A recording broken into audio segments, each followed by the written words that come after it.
One of the key horrors of the Holocaust is the magnitude of death caused by the Nazi regime. What is more terrifying is the creative, innovative, and industrious way the Nazis erased over 4 million people from Europe.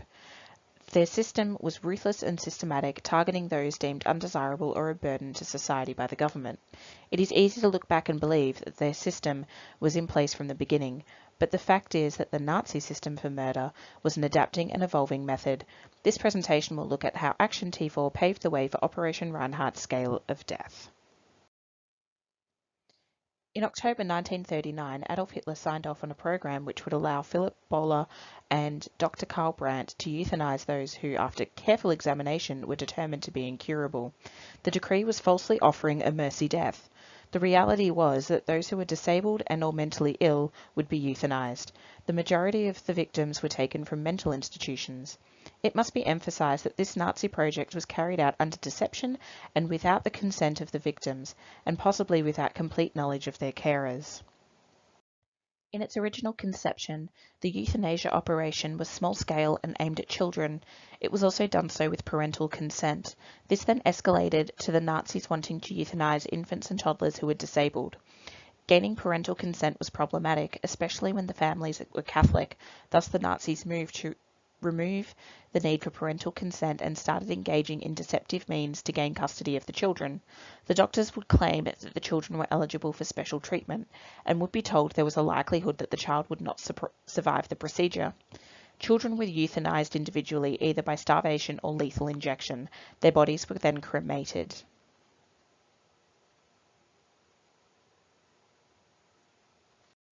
The ages were expanded over time to include adolescents and adults. The reasons given for eligibility became more muddied and less severe in time, ending up including conditions that were not detrimental to the victim's quality of life, and diagnosis may have been falsified. The important conclusions that can be drawn from the evidence and what the Nazis would have learned from the project were that lessening the burden on the healthcare system was financially advantageous, starvation and lethal injection were inefficient methods of killing, and that asking permission and utilization of lengthy paperwork would have slowed down the process. The reports filed by doctors could also be used as a way for potential victims and their families to escape the euthanasia course. In January 1940, roughly when Action T4 started to actively euthanize adults, they started to gas victims. Within Action T4, there was likely a large experimentation process to find the quickest and most efficient way to euthanize a large group of people with gas. Carbon monoxide was used, bottles of it were pumped into small spaces, and the victims died of asphyxiation. Victims may have been sedated if they had the potential to be difficult. Blacked out buses are iconic of Action T4. The victims were huddled onto those buses and taken to their deaths. Initially, the victims were gassed in makeshift gas chambers, but this has been proven to be inefficient as the gas would have escaped through large cracks and gaps. From October 1941 to November 1943, Operation Reinhardt saw the death of 1.8 million Jews. That, at the highest estimate, is nearly 1/3 of all the Jews murdered in the Holocaust. The operation was run over 3 death camps. Most notably, 30 men who had previously been employed in Action T4 were placed into important roles within Operation Reinhardt. The facilities for Operation Reinhardt were purpose-built to overcome prior difficulties. Rubber seals were used on the doors, and the doors themselves could be barred from the outside. There was also another substantial change.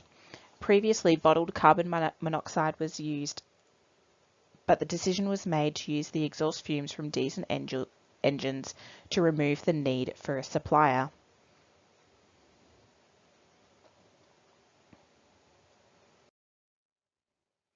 Not only did gassing the victims become drastically more efficient, but the ability to keep the secret did too. Jewish workers who had worked on the sites were killed off periodically to ensure that they didn't tell anyone what was happening, though this didn't prevent escapes. There was no communication with the families of victims and no explanation. These people just died and were thrown in a mass grave. Treblinka was constructed when the other 2 camps were operational, but it exceeded the other 2 in number of victims. It is clear that the euthanasia program was imperative for the success of the death camps. There is this famous internet quote that if we had a minute's silence for every victim of the Holocaust, we'd be silent for 11 years. They only counted the Jewish victims. In reality, we'd be silent for 32 years. I haven't even lived that long.